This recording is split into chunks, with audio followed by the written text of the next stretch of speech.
Hello दोस्तों, आपका स्वागत है स्टडी विद आईएएस चैनल में। दोस्तों, कल की जो क्लास हुई थी दोस्तों, वो मैंने दोस्तों ब्रह्मांड की उत्पत्ति के बारे में आप लोगों को क्या बता दिया हुआ था। और आज की दोस्तों जो मैं क्लास शुरू करने जा रहा हूँ दोस्तों, उस क्लास का नाम है दोस्तों तारों का जन्म। ठीक है ना दोस्तों? तो जो भी लोग हमारे चैनल से जुड़े हुए हैं, आप लोग चैनल को लाइक करें, सब्सक्राइब करें और ज़्यादा से ज़्यादा शेयर करिएगा। ठीक है दोस्तों? तो चलिए दोस्तों, आज की क्लास एक खूबसूरत शायरी से शुरू करते हैं। ठीक। आपके आ जाने से मेरी तकदीर बन गई, आपके आ जाने से मेरी तकदीर बन गई, आंसुओं आँखों में आंसुओं की लकीर बन गई। आपके आ जाने से मेरी तकदीर बन गई, आँखों में आंसुओं की लकीर बन गई। हमने तो यूं ही फिरा दी थी रेत पर उंगलियां, लेकिन गौर से देखा तो आपकी तस्वीर बन गई। चलिए दोस्तों, इस खूबसूरत शायरी के साथ आज की क्लास शुरू करते हैं। और आज का दोस्तों जो टॉपिक रहेगा वो दोस्तों रहेगा तारों का जन्म कैसे कैसे होता है। इस चीज़ को लेकर तारों का जन्म। तो दोस्तों हेडिंग पड़ी हुई है तारों का जन्म। तारों के जन्म की प्रक्रिया क्या है, कैसे कैसे तारों का जन्म होता है, तारा किसे कहते हैं दोस्तों, इन्हीं बिंदुओं पर हम लोग चर्चा करेंगे और बहुत डिटेल से दोस्तों हम लोग चर्चा करेंगे। और ये मोस्ट इम्पॉर्टेंट दोस्तों टॉपिक रहेगा आप लोगों के लिए, क्योंकि बहुत अच्छा सा टॉपिक है। अगर दोस्तों वीडियो आपको पसंद आए और आज की क्लास दोस्तों पसंद आए तो आप लोग लाइक करना, सब्सक्राइब करना और ज़्यादा से ज़्यादा दोस्तों शेयर करिए। दोस्तों शेयर किया करिए, क्योंकि शेयर करने में आप लोगों का दोस्तों कुछ भी नहीं जाता है। ठीक है ना? तो इस कारण से आप लोग दोस्तों शेयर कर दीजिए। तो चलिए दोस्तों, आज की क्लास रहेगी तारों का जन्म। सबसे पहले दोस्तों हम बात करेंगे कि तारा किसे कहते हैं, इस बिंदु को लेकर।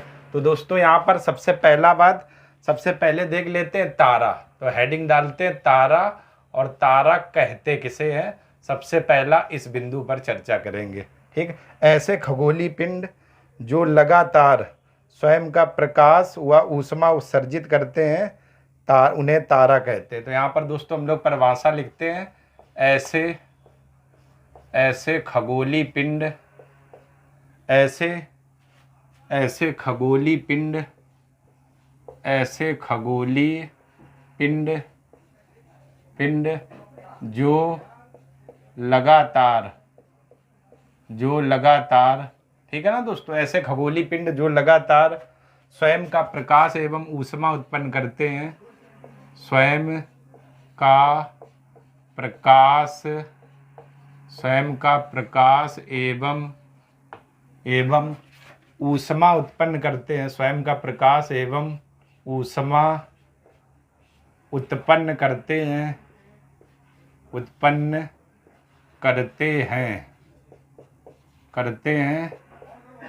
तारा कहलाते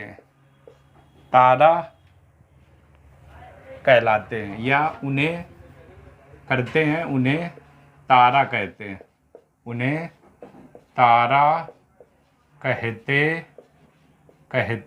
हैं। ठीक है ना दोस्तों? यानी कि ऐसे खगोलीय पिंड जो स्वयं का प्रकाश व ऊष्मा उत्पन्न करते हैं, वो क्या कहलाते हैं दोस्तों, तारा कहलाते हैं। जैसे में दोस्तों बात करें, जैसे सूर्य भी तो दोस्तों आपका क्या है, एक तारा है। ठीक है ना? तो ये आपकी दोस्तों परिभाषा हो गई सबसे पहला कि तारा किसे कहते हैं। ठीक। ऐसे खगोलीय पिंड जो लगातार स्वयं का प्रकाश, ठीक दोस्तों, स्वयं का प्रकाश एवं ऊष्मा उत्पन्न करते हैं, उन्हें क्या कहते हैं, तारा। जैसे क्या दोस्तों, सूर्य, क्योंकि सूर्य भी एक तारा है। इसके बाद दोस्तों आगे की अगर पॉइंट की बात करें तो जरा ध्यान से देखिएगा, तारे के अंदर प्रकाश एवं ऊष्मा नाभिकीय संलयन से बनती है। इसी में हम लोग दोस्तों बात कर लेते हैं। तारे के अंदर ऊष्मा व प्रकाश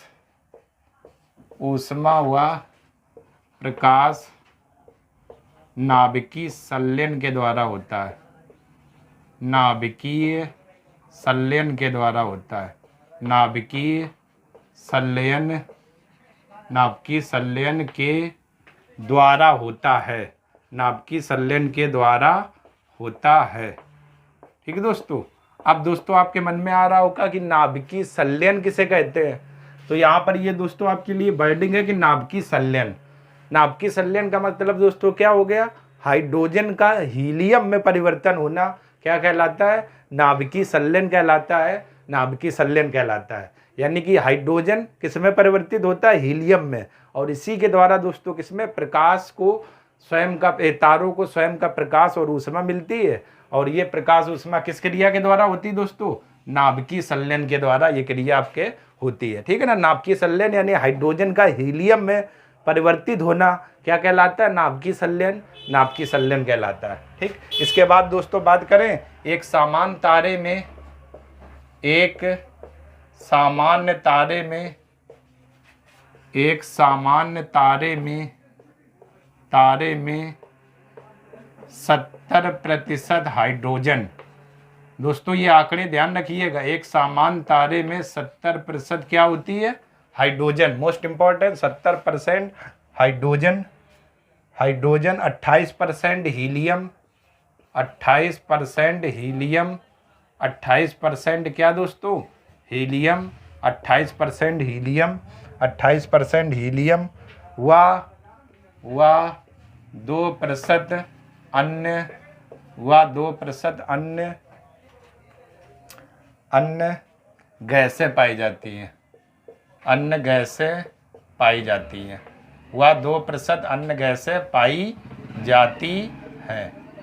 ये दोस्तों है, यानी कि तारा किसे कहते हैं, यानी ऐसे खगोलीय पिंड, ऐसे खगोलीय पिंड जो स्वयं का प्रकाश व ऊष्मा उत्पन्न करते हैं, क्या कहलाते हैं दोस्तों, तारा कहलाते हैं। ऐसे खगोलीय पिंड जो स्वयं का प्रकाश व ऊष्मा उत्पन्न करते हैं, तारा कहलाते हैं। और तारों में प्रकाश व ऊष्मा का कारण क्या है दोस्तों, नाभिकीय संलयन, नाभिकीय संलयन अर्थात हाइड्रोजन का हीलियम में परिवर्तित होना, नाभिकीय संलयन। ठीक है ना, एक सामान्य तारे में दोस्तों 70% हाइड्रोजन, 28% हीलियम, वह 2% दोस्तों अन्य गैसें पाई जाती है। ठीक है ना, तो ये दोस्तों आप लोगों ने देखा कि तारा किसे कहते हैं, और तारा की दोस्तों परिभाषा देखी, क्या क्या होता है और तारे में क्या क्या चीजें पाई जाती हैं। ठीक, तो इतने चीजों का दोस्तों आप लोग जरा स्क्रीनशॉट ले लीजिए। इसके बाद हम लोग दोस्तों तारे का जन्म कैसे होता है उस पर बात करते हैं। चलिए दोस्तों आप लोग इतने का स्क्रीनशॉट ले लीजिए, इसके बाद बात करते हैं दोस्तों तारे का जन्म।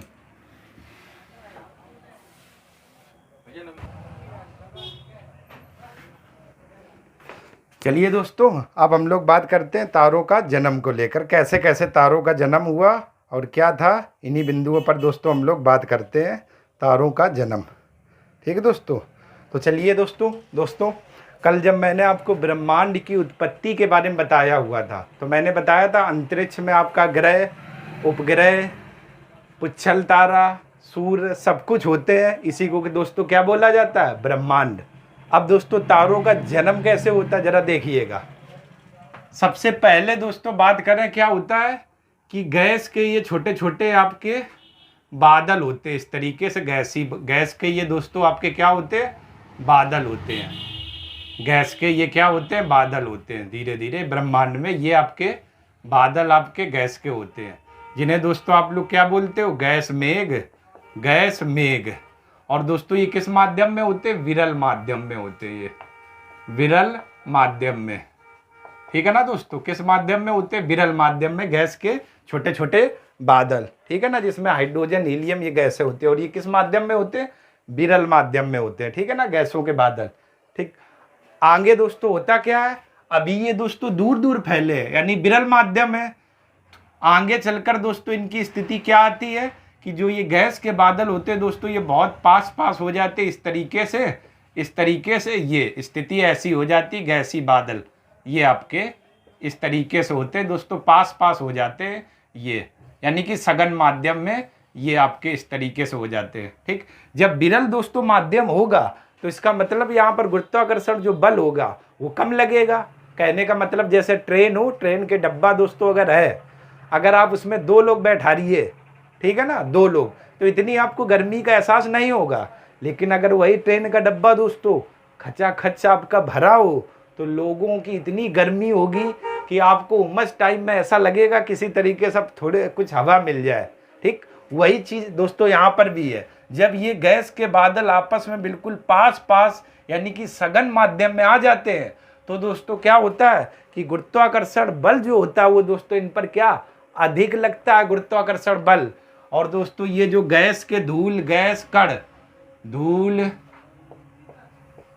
गैस और कण के जो ये दोस्तों बादल होते हैं, ठीक, और जो किसमें सघन माध्यम में होते हैं और इनमें गुरुत्वाकर्षण बल दोस्तों क्या अधिक लगता है, इसी को दोस्तों क्या बोला जाता है, आप लोग बोलते हो इसे निहारिका या नेबुला, निहारिका या दोस्तों क्या नेबुला।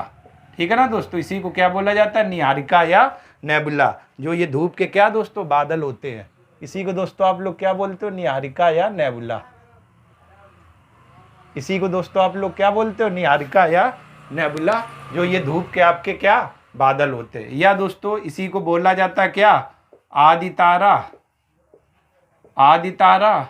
या दोस्तों इसी को क्या बोला जाता है, भ्रूण तारा, भ्रूण तारा। इसी को आप लोग यही तो बोलते हो, भ्रूण तारा। अब दोस्तों क्वेश्चन क्या बना कि निहारिका या नेबुला किसे कहते हैं, तो धूल कण व गैसों के बादल को हम लोग क्या निहारिका या नेबुला कहते हैं। या दोस्तों इसी को बोला जाता है आदि तारा, या इसी को दोस्तों क्या बोला जाता है, भ्रूण तारा। ठीक, इसी से जन्म होता है किसका, तारे का। ठीक, अब दोस्तों होता क्या है कि जब ये आपका भ्रूण तारा या आदि तारा बन जाता है तो इसमें दोस्तों क्या होता है, नाभिकीय संलयन की प्रक्रिया प्रारंभ हो जाती है। यानी कि क्या होता है, हाइड्रोजन हीलियम में बदलने लगता है। नाभिकीय संलयन की प्रक्रिया प्रारंभ हो जाती है और हाइड्रोजन किस में बदलने लगता है, हीलियम में दोस्तों हाइड्रोजन बदलने लगता है। आगे चलकर क्या होता है, यहां पर दोस्तों बात करें तो इसमें नाभिकीय संलयन की प्रक्रिया प्रारंभ हो गई। किस संलयन की, नाभिकीय संलयन। और नाभिकीय संलयन का मतलब दोस्तों क्या हुआ, हाइड्रोजन हीलियम में क्या दोस्तों बदलने लगता है।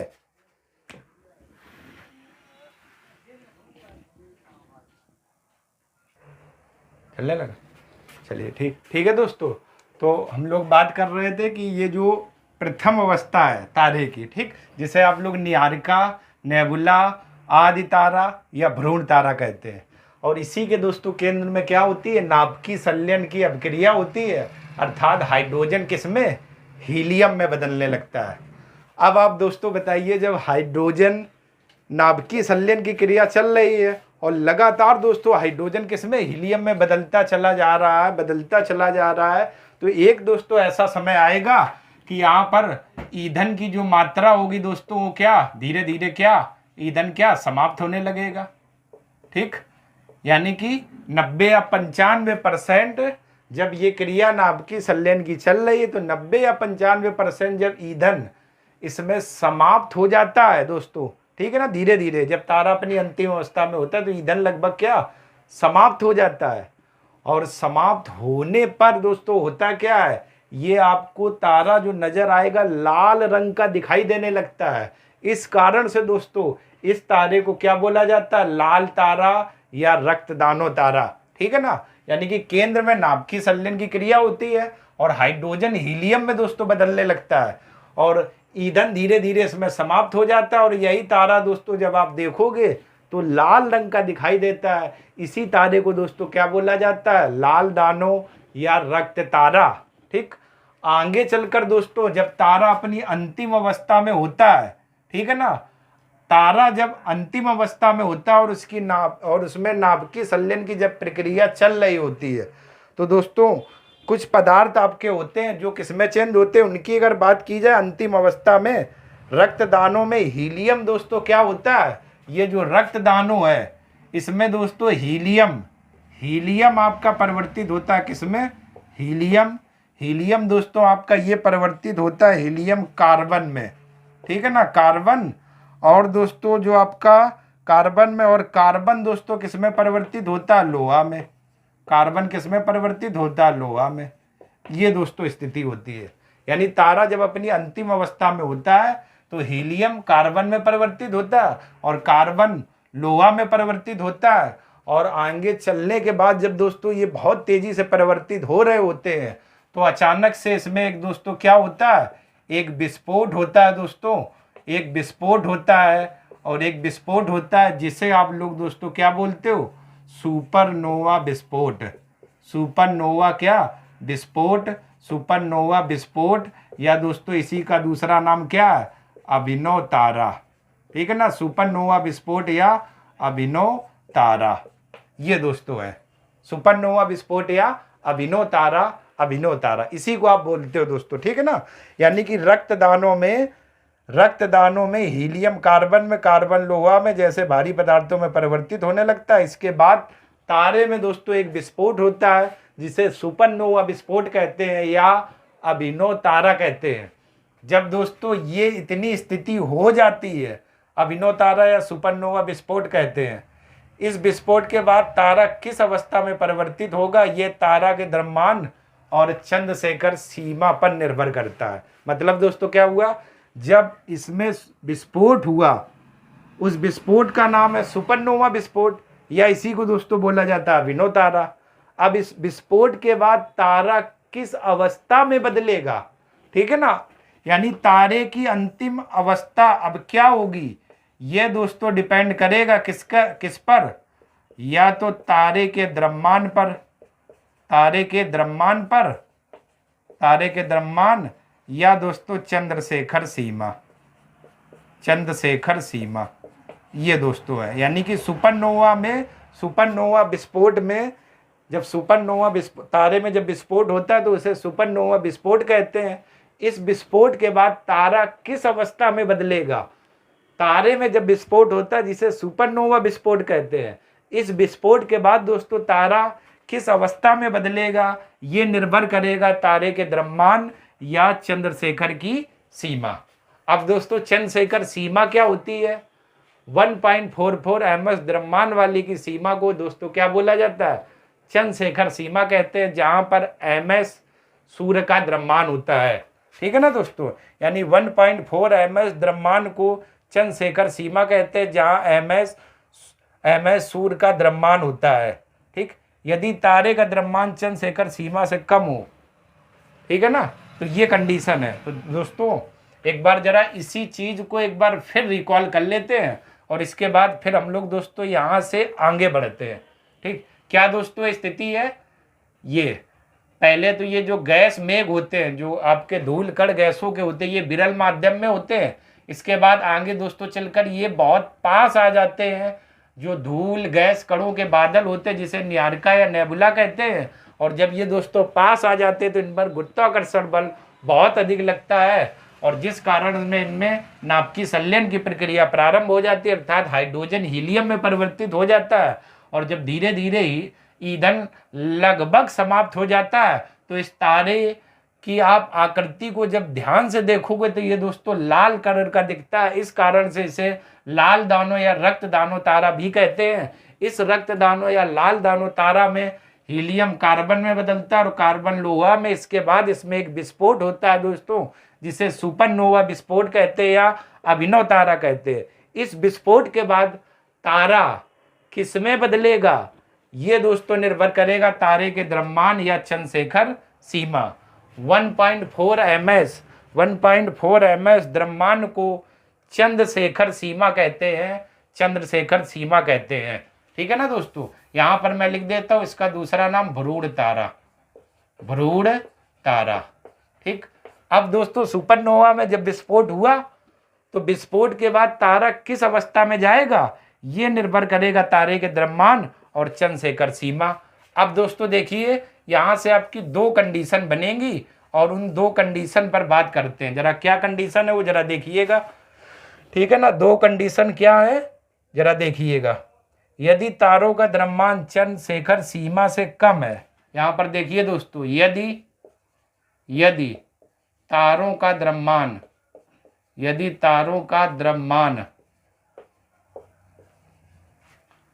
चंद्रशेखर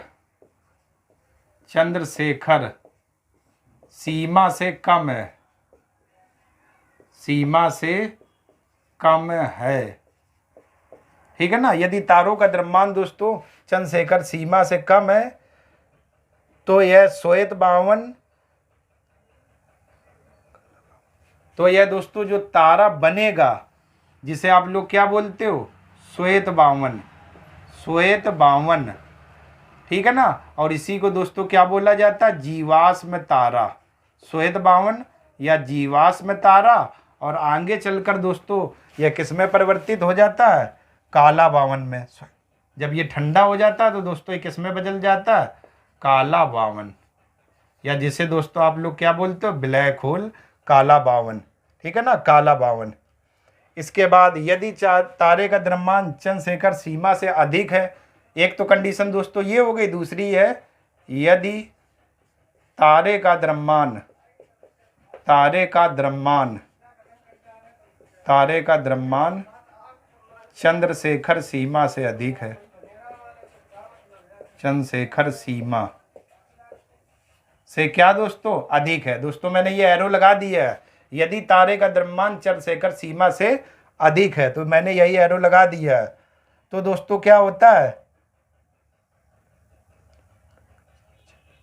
तो दोस्तों ये आगे चलकर किस में बदलता है, न्यूट्रॉन तारा, जिसे आप लोग क्या बोलते हो, न्यूट्रॉन तारा।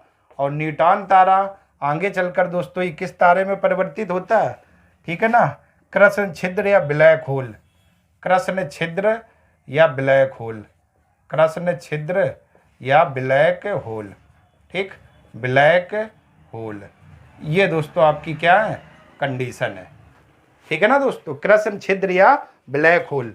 अब दोस्तों जरा देखिएगा, यहाँ तक आपको अच्छे से समझ में आ गया होगा। देखिए जरा कंडीशन देखिए, लाल दानों या रक्त दानों में जब हीलियम कार्बन में बदल रहा होता है और कार्बन लोहा में, ठीक, तो दोस्तों इस लाल दानों रक्त दानों में एक विस्फोट होता है जिसे सुपरनोवा विस्फोट या अभिनव तारा कहते हैं। इस विस्फोट के बाद तारा किस अवस्था में जाएगा, यह दोस्तों डिपेंड करेगा किस पर, तारा किस अवस्था में जाएगा, यह डिपेंड करेगा तारे के द्रव्यमान और चंद्रशेखर सीमा। अब चंद्रशेखर सीमा क्या होती है दोस्तों, 1.4 ms द्रव्यमान की सीमा को चंद्रशेखर सीमा कहते हैं। चंद्रशेखर एक वैज्ञानिक थे, ठीक है, इन्हें 1983 में नोबेल पुरस्कार भी दिया गया था। ठीक, अब दो चीजें हो गई दोस्तों, या तो तारे के द्रव्यमान पर निर्भर करेगा या चंद्रशेखर सीमा पर। अब पहली कंडीशन दोस्तों क्या है, यदि तारे का द्रव्यमान चंद्रशेखर सीमा से कम है, तो जो विस्फोट हुआ था इस विस्फोट के बाद तारा ये जाएगा श्वेत बावन, या श्वेत बावन को ही दोस्तों क्या बोला जाता है, जीवाश्म तारा। और आगे ये दोस्तों किसमें बदल जाएगा, काला बावन। ठीक है ना। यदि तारे का द्रव्यमान चंद्रशेखर सीमा से अधिक है, और दोस्तों ये लगा हुआ है, यदि तारे का द्रव्यमान चंद्रशेखर सीमा से अधिक है तो विस्फोट के बाद यह तारा न्यूट्रॉन तारा में परिवर्तित हो जाएगा और आगे चलकर दोस्तों यह किसमें, कृष्ण छिद्र या जिसे क्या बोलते हैं, ब्लैक होल तारा, इसमें परिवर्तित हो जाएगा। ये दोस्तों दो कंडीशन होती हैं और इसी को दोस्तों क्या बोला जाता है, चंद्रशेखर सीमा, चंद्रशेखर सीमा। तो ये दोस्तों आपका क्या है, चित्र की सहायता से मैंने थोड़ा बहुत समझा दिया हुआ है। अब दोस्तों हम लोग थोड़ा थ्योरी देख लेते हैं जो लिखित आती है। तो पहले दोस्तों आप लोग क्या काम करिए, इतने का स्क्रीनशॉट ले लीजिए, इसके बाद दोस्तों हम लोग थ्योरी देखते हैं। तो चलिए दोस्तों आप लोग इतने का स्क्रीनशॉट ले लीजिए, इसके बाद हम लोग कुछ थ्योरी के पॉइंट देखते हैं, लिखना कैसे है। चलिए दोस्तों,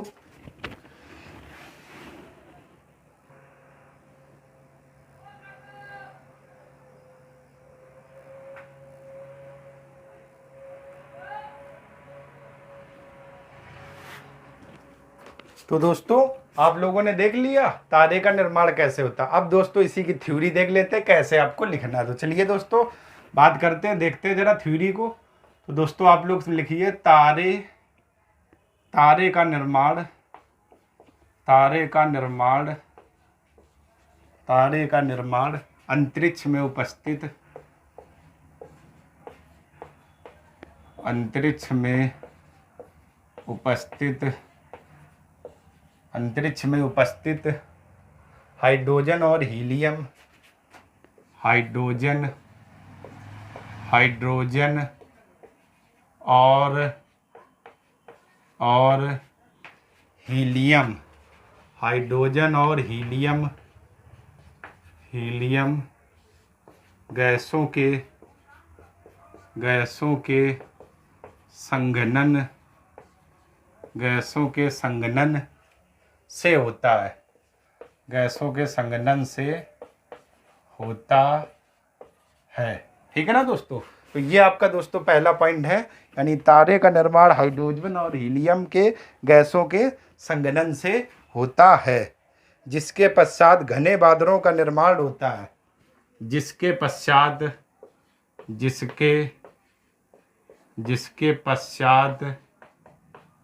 घने बादलों का निर्माण होता है, घने बादलों का निर्माण होता है, घने बादलों का निर्माण होता है,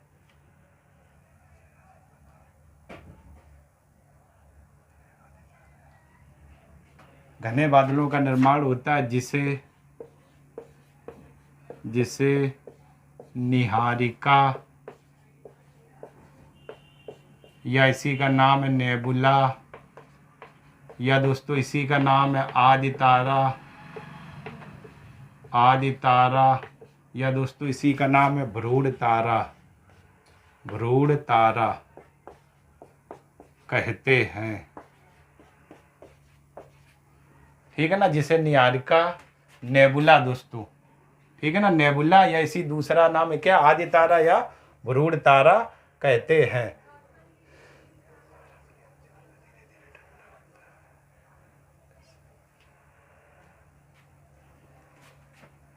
इसमें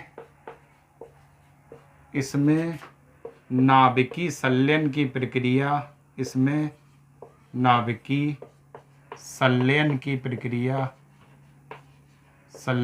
प्रक्रिया अर्थात हाइड्रोजन हीलियम में परिवर्तित होने लगता है, अर्थात हाइड्रोजन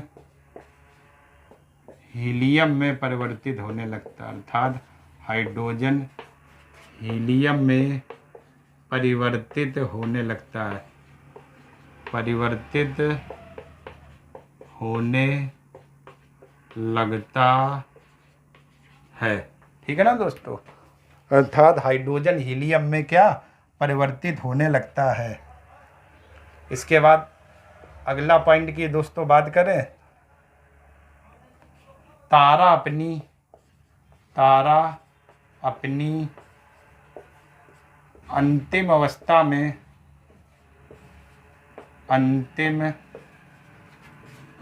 अवस्था में धीरे धीरे ठंडा होने लगता है, ठंडा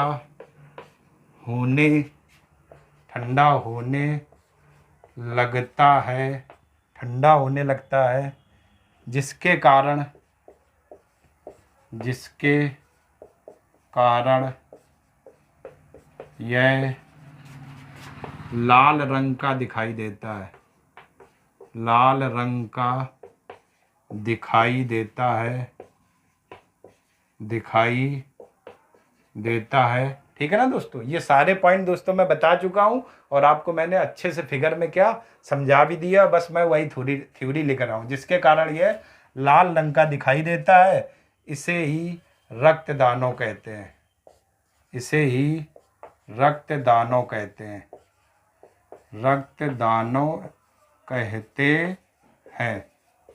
ठीक है ना दोस्तों, आप देखिएगा इसे ही क्या बोला जाता है, रक्तदानों, और ये कैसा दिखाई देने लगता है, लाल रंग का। ठीक, जो मैंने दोस्तों आपको समझाया था बस मैं वही थ्योरी लिख रहा हूँ, लिख इसलिए रहा हूँ दोस्तों ताकि आपको नोट्स बनाने में कोई भी प्रॉब्लम ना आए, बस मेरा ये उद्देश्य है। एक बार पढ़िए और अच्छे से पढ़िए दोस्तों, ताकि नोट्स बनाने में कोई भी प्रॉब्लम ना आए। इसके बाद दोस्तों बात करें रक्तदानों में, इसी में आगे लिखते हैं, रक्तदानों में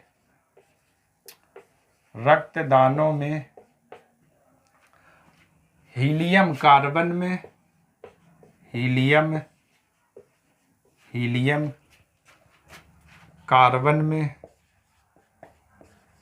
कार्बन लोहा में परिवर्तित होने लगता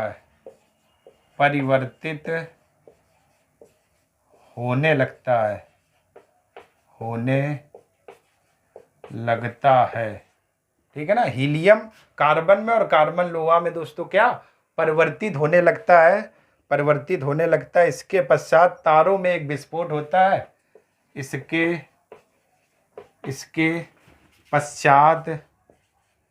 इसके पश्चात तारों में एक विस्फोट होने लगता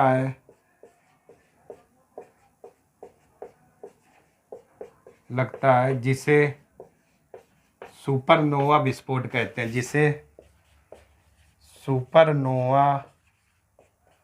सुपरनोवा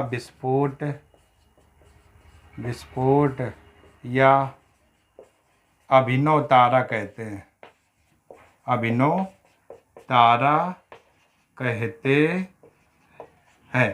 ठीक, ये दोस्तों जो शुरुआत में मैंने आपको चित्र से समझाया था वही थ्योरी है दोस्तों, और कुछ भी नहीं है ना।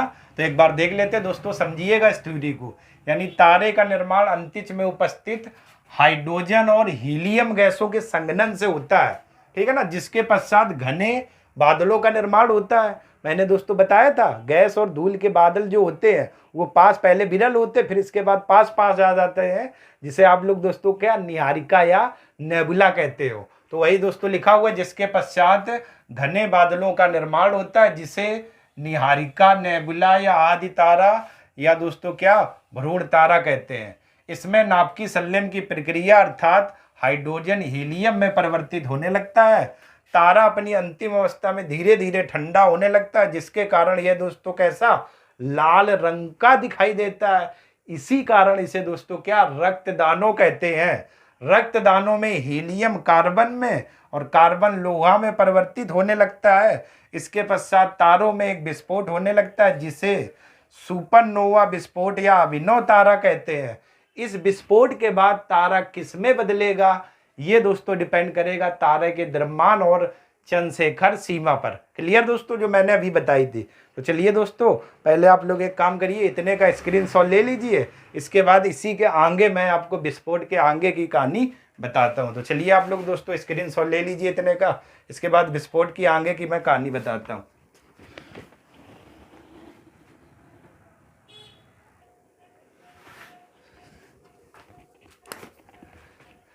चलिए दोस्तों, आप लोगों ने देख लिया कि सुपरनोवा विस्फोट होता है। ठीक, अब सुपरनोवा विस्फोट के बाद तारे की स्थिति क्या होगी, यह तारे के द्रव्यमान और चंद्रशेखर सीमा पर निर्भर करता है दोस्तों। ठीक, सुपरनोवा विस्फोट तक मैंने थ्योरी लिखा दी हुई थी। अब दोस्तों जरा देखिए चंद्रशेखर सीमा किसे कहते हैं। तो 1.4 ms द्रव्यमान को चंद्रशेखर सीमा कहते हैं। अर्थात चंद्रशेखर सीमा का मान सूर्य के द्रव्यमान का 1.4 गुना होता है। और दोस्तों ये चंद्रशेखर एक वैज्ञानिक थे, इन्हें 1983 में नोबेल पुरस्कार दिया गया था। इन्हें 1983 में नोबेल पुरस्कार दिया गया था। लिख लेना दोस्तों, ये पॉइंट लिखा नहीं इसमें, इन्हें 1983 में नोबेल पुरस्कार दिया गया था। तो 1.4 ms द्रव्यमान को चंद्रशेखर सीमा कहते हैं। ठीक, और इसका मान दोस्तों सूर्य के द्रव्यमान का 1.4 गुना होता है।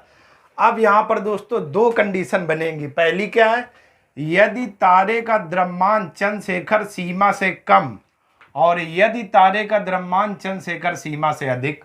तो जब दोस्तों कम होगा, तारे का द्रव्यमान चंद्रशेखर सीमा से कम होगा, तो क्या होगा दोस्तों, सुपरनोवा विस्फोट के बाद श्वेत बावन में बदल जाता है। यानी सुपरनोवा विस्फोट के बाद तारा किस में बदल जाता है, श्वेत बावन में। और श्वेत बावन को ही दोस्तों क्या बोला जाता है, जीवाश्म तारा कहते हैं।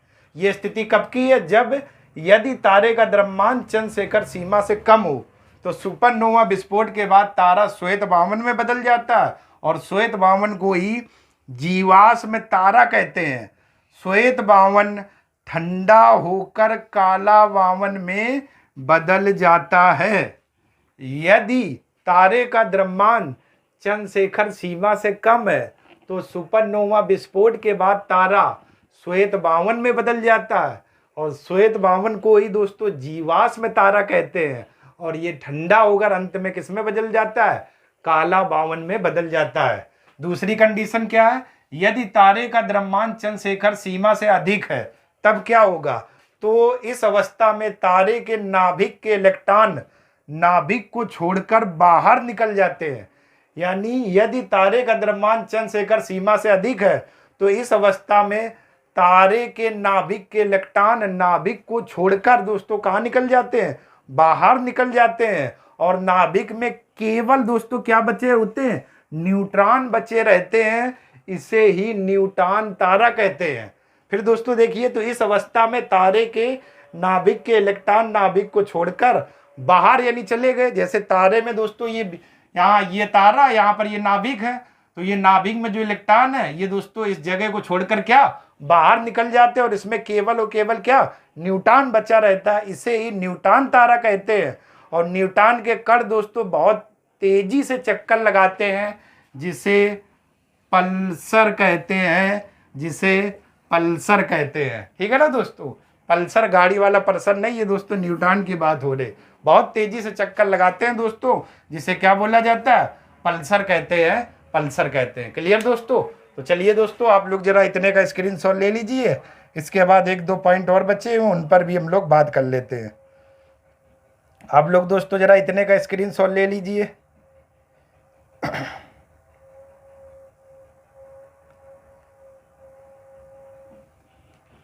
इतने का दोस्तों स्क्रीनशॉट ले लीजिए। इसके बाद इस वाले कंडीशन में दोस्तों एक पॉइंट और है। क्या? न्यूट्रॉन तारा असीमित समय तक क्या सिकुड़ता चला जाता है, जिस कारण से दोस्तों कृष्ण छिद्र या ब्लैक होल का निर्माण होता है। ठीक है ना? न्यूट्रॉन तारा ये बिल्कुल दोस्तों न्यूट्रॉन तारा ये है। ठीक है ना? न्यूट्रॉन तारा। यहाँ पर इसके बाद की जो कहानी है दोस्तों, आगे आपको कैसे लिखना है सुनना ध्यान से। न्यूट्रॉन तारा असीमित समय तक ऐसे सिकुड़ता चला जाता है, जिस कारण से दोस्तों कृष्ण छिद्र या ब्लैक होल का निर्माण होता है। और यह ब्लैक होल दोस्तों काले कलर का होता है।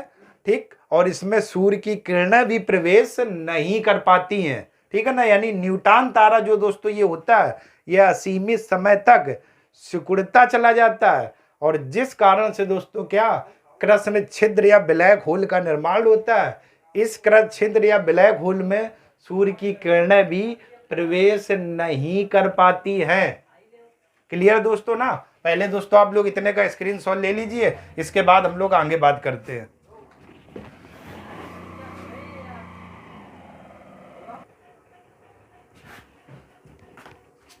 चलिए दोस्तों, ठीक, तो दो कंडीशन देखी थी। यदि तारे का द्रव्यमान चंद्रशेखर सीमा से अधिक हो तो जिसे क्या बोलते? पल्सर। और पल्सर के आगे ही दोस्तों नीचे आपको ये कंडीशन लिखनी, क्योंकि दोस्तों यहाँ पर जगह नहीं थी तो मैंने ये एरो ऐसे लगा दिया हुआ है। उसी के आगे की स्थिति ये थी। ठीक? क्या थी? न्यूट्रॉन तारा असीमित समय तक सिकुड़ता चला जाता, जिसके फलस्वरूप कृष्ण छिद्र या ब्लैक होल का निर्माण होता है। इसे देखा नहीं जा सकता क्योंकि इसमें से प्रकाश भी बाहर नहीं आ पाता है। मतलब इसी के आगे दोस्तों यहाँ पर पॉइंट लगा के इस वाली कंडीशन में लिखना कौन सी? यदि तारे का द्रव्यमान चंद्रशेखर सीमा से अधिक हो तो नीचे ये पॉइंट लिखना क्या कि न्यूट्रॉन तारा तक दोस्तों मैंने बताया हुआ था जिसे पल्सर कहते हैं। तो न्यूट्रॉन तारा असीमित समय तक सिकुड़ता चला जाता है, जिसके फलस्वरूप कृष्ण छिद्र या ब्लैक होल का निर्माण होता है। इसे देखा नहीं जा सकता है क्योंकि इसमें से प्रकाश भी बाहर नहीं आ पाता। जैसे दोस्तों न्यूट्रॉन तारा आपका ये है, इसके बाद ये दोस्तों असीमित समय तक ऐसे बिल्कुल सिकुड़ता चला जाता है, जिसके पास दोस्तों फलस्वरूप कृष्ण छिद्र या ब्लैक होल का निर्माण होता है। ठीक है ना? और इसे देखा नहीं जा सकता। क्यों? क्योंकि इससे दोस्तों प्रकाश भी बाहर नहीं आ पाता है। इस वाली कंडीशन के नीचे यहाँ पर दोस्तों यही पॉइंट लिखना है। ठीक है ना दोस्तों? तो चलिए दोस्तों आप लोग एक बार स्क्रीनशॉट ले लीजिए जरा।